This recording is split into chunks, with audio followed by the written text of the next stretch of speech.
동굴을 탐험하다 보면 좁은 통로가 나오기 마련이다. 그냥 기어서 지나가면 되지만 그는 몰랐을 것이다. 그가 그 통로를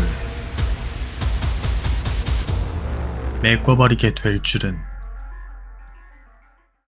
1983년 10월 1일 토요일 늦은 저녁, 펜실베이니아주 버크스 카운티에 6명의 동굴 탐험가들이 모였다. 이들은 수년간 함께 동굴을 탐험해온 베테랑들로 지하 지형의 복잡성과 잠재된 위험을 누구보다 잘 알고 있었다. 그날 이들이 향한 곳은 드리벨비스 동굴이었다. 수직으로 깊게 뚫린 갱도와 미로처럼 얽힌 통로, 동굴 내부는 수세기에 걸쳐 불안정하게 침식된 안반 위에 미끄럽고 축축한 진흙이 덮여있어 매우 위험한 장소로 분류돼 있었다. 그 탓에 이 동굴은 일반 탐험가들에게 사실상 출입이 금지되다시피 했고 현지에서도 절대 가지 않는 곳으로 알려져 있었다. 하지만 금지된 만큼 더 매혹적이기도 했다. 누구도 밟지 않은 땅을 처음으로 밝혀내는 쾌감, 그것이 이들을 이끌었다. 결국 그날 새벽 6명은 사람들의 만류와 위험 경고를 뒤로한 채 조용히 동굴 안으로 들어섰다. 아무도 가본 적 없는 새로운 길을 찾기 위해 10월 2일 일요일 새벽 2시경 36세의 로버트 이 스콧이 선두에 섰다. 그는 손에 랜턴을 들고 습기 가득한 좁은 통로를 몸을 낮춘 채 조심스럽게 기어가고 있었다.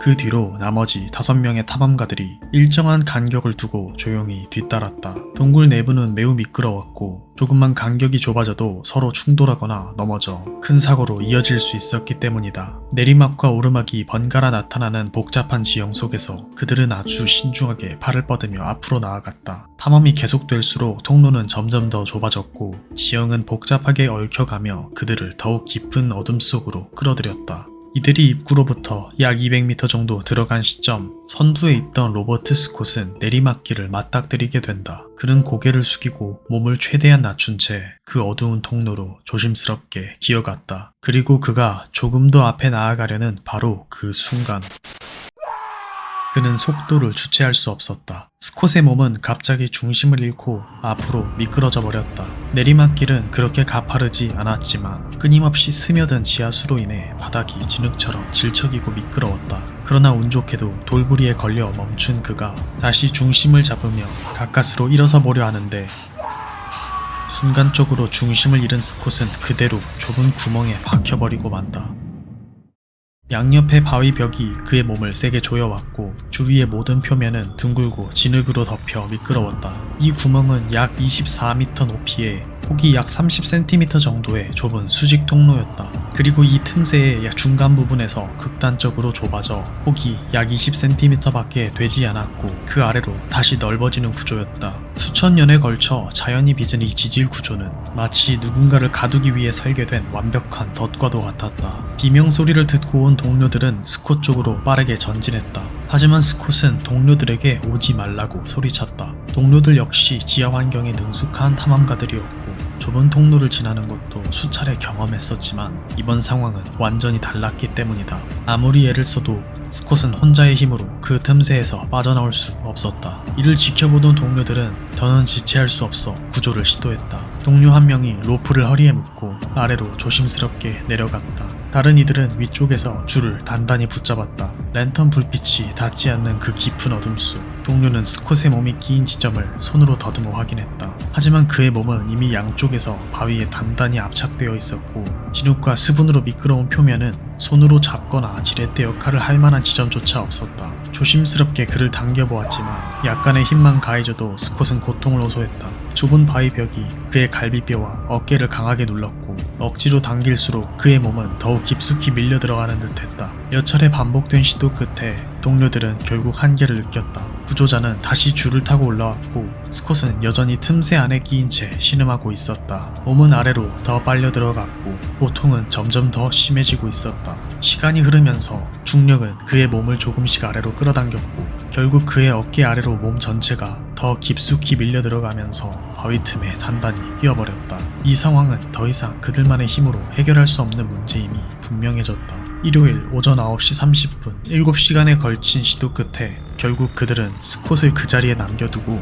구조를 요청하기 위해 지상으로 향하였다. 친구를 좁은 틈새에 갇힌 채 홀로 두고 떠난다는 선택은 그 누구에게도 쉽지 않은 일이었을 것이다. 1983년 휴대폰이 없던 시기, 그들은 산을 타고 내려가 마을에서 구조 요청을 하였다. 그리고 신고를 받은 인근 4곳의 소방서에서 구조대원들이 곧장 동굴 현장으로 몰려왔다. 이들은 생명을 구하기 위해 위험을 무릅쓰는 용감한 사람들이었지만 이 상황은 처음 경험하는 낯선 상황이었다. 스콧이 낀 구멍은 너무도 미끄럽고 비좁았기에 구조대원들조차 접근하기 힘들었다. 당국은 이 상황은 일반적인 구조가 되지 않는다고 판단하여 국가동굴구조위원회 통칭 NCRC 구조팀에 긴급 지원을 요청했다.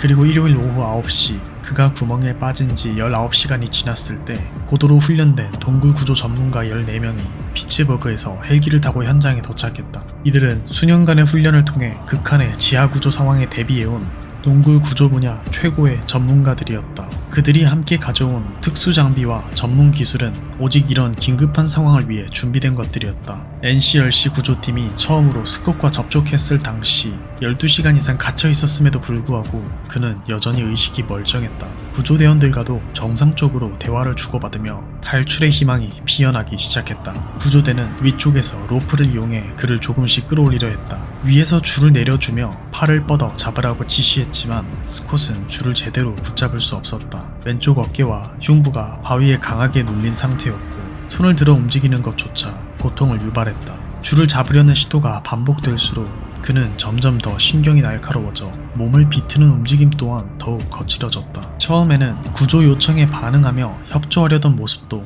점차 사라졌다. 스콧은 고통을 참지 못하고 손을 떨어뜨렸고 구조 시도는 계속해서 실패했다. 구조 작업이 길어지면서 스콧의 상태에도 눈에 띄는 변화가 나타나기 시작했다. 처음엔 비교적 침착했던 그가 시간이 지날수록 구조대원들에게 날카로운 말투와 공격적인 태도를 보이기 시작한 것이다. 단순한 공포나 초조함이라기보다는 이성의 끈이 조금씩 끊어지는 듯한 반응이었다. 구조대는 이 변화가 단순한 심리적 반응이 아니라는 점을 곧 인지했다. 그리고 곧 동료들에게서 스콧이 간질 병력이 있다는 사실이 확인되었다. 이것은 이미 복잡한 구조 상황에 또 하나의 변수로 작용하게 되었다. 응급의료진은 그의 상태를 고려해 2차례에 걸쳐 발작 억제 약물을 투여했다. 하지만 그의 공격적인 태도나 정신혼란에는 별다른 개선이 없었다. 그럼에도 구조팀은 포기하지 않았다. 스콧 위쪽 통로에 고정 라인을 설치하고 그의 몸에 슬링을 감아 수직으로 들어올리는 방법을 시도했다. 그러나 문제는 매번 반복되었다. 구조가 조금이라도 진전될 때마다 스콧은 격렬하게 몸을 뒤틀며 저항했다. 그의 거친 움직임은 구조 과정을 망가뜨리는 것은 물론 그 자신을 더 위험한 상황으로 몰아넣는 결과를 낳았다. 장기전을 각오한 구조팀은 동굴 외부에 임시 캠프를 설치하고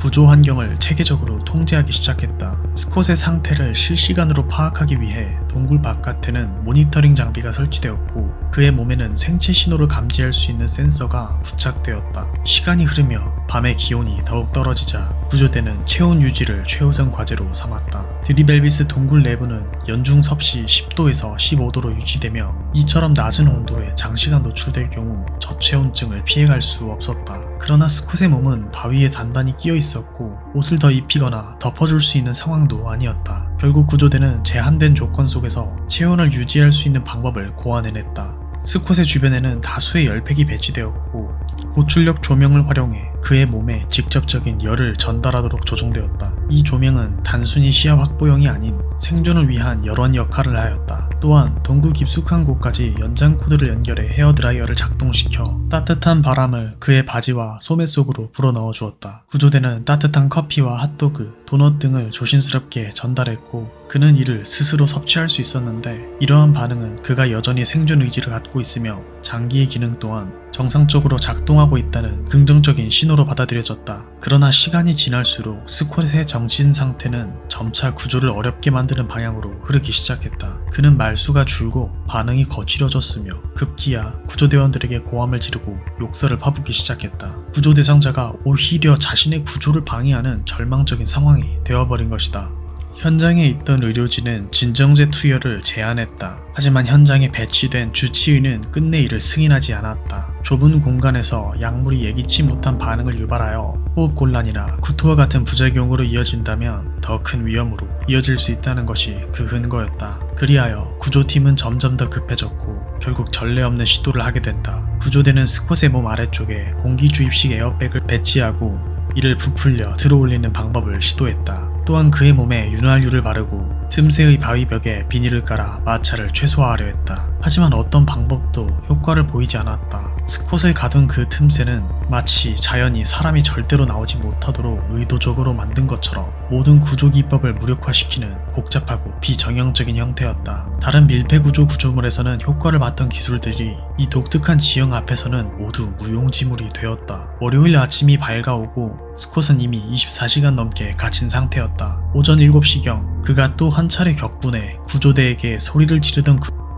갑자기 모든 생체 신호가 끊겼다. 구조대가 설치한 모니터 장비에는 더 이상 맥박이 감지되지 않았고 심박수와 호흡 수치를 나타내던 화면은 평탄한 선으로 바뀌었다. 스콧은 의식을 잃었다.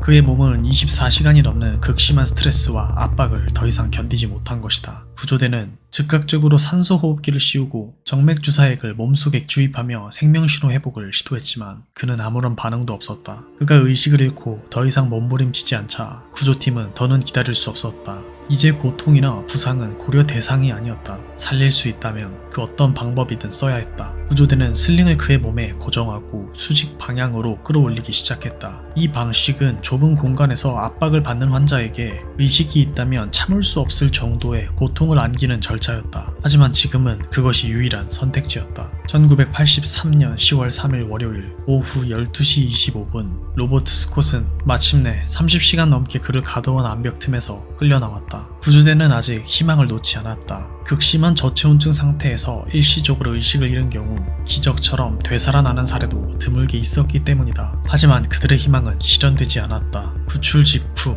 로버트 스콧은 현장에서 사망 판정을 받았다. 토요일 저녁 단 한 번의 스릴을 쫓아 동굴에 들어갔던 36세의 남성은 펜실베이니아 역사상 가장 비극적인 동굴 구조 작전의 희생자가 되었다. 부검 결과 그의 공식적인 사망 원인은 울혈성 심부전으로 밝혀졌다. 지속적인 압박과 극심한 스트레스로 인해 심장 기능이 점차 무너졌고 결국 더 이상 혈액을 제대로 순환시키지 못한 채 멈춰선 것이다. 추위, 공포, 그리고 몸 전체를 짓누른 극한의 압박은 그의 심혈관계를 서서히 무너뜨렸고 마침내 돌이킬 수 없는 임계점에 도달하게 만들었다. 그리고 중요한 사실 하나, 검시관은 스콧이 알고 있던 간질은 그의 사망 원인과 무관하다고 명확히 결론지었다. 사고 이후 많은 사람들은 묻는다. 만약 그때 진정제를 사용했다면 결과가 달라졌을까? 하지만 진정제는 단순한 안정제가 아니었다. 대표적인 부작용 중 하나가 호흡 억제였고 스콧이 갇힌 곳은 산소 공급이 매우 제한된 수직 통로였다. 그런 공간에서 호흡이 단 몇 차례만 느려져도 심각한 상황으로 이어질 수 있었다. 더욱이 그는 눕지도 고개조차 돌릴 수 없었기에 만약 약물 반응으로 인해 구토가 발생했다면 기도 폐쇄로 인한 질식은 피할 수 없는 치명적 결과가 되었을 것이다. 게다가 진정제는 혈압을 낮추거나 예기치 못한 약물성 쇼크 반응을 유발할 수도 있었다. 하지만 그 좁은 공간 안에서는 어떠한 응급처치도 즉시 이뤄질 수 없는 환경이었다. 결국 현장에 있던 주치의는 움직이지 않는 환자가 아니라 끝까지 숨을 쉴 수 있는 환자가 구조될 수 있다고 판단했다. 그 선택은 옳았을까? 아니었을까? 이 구조작전은 지금도 여전히 논쟁과 숙제를 남긴 채 기억되고 있다.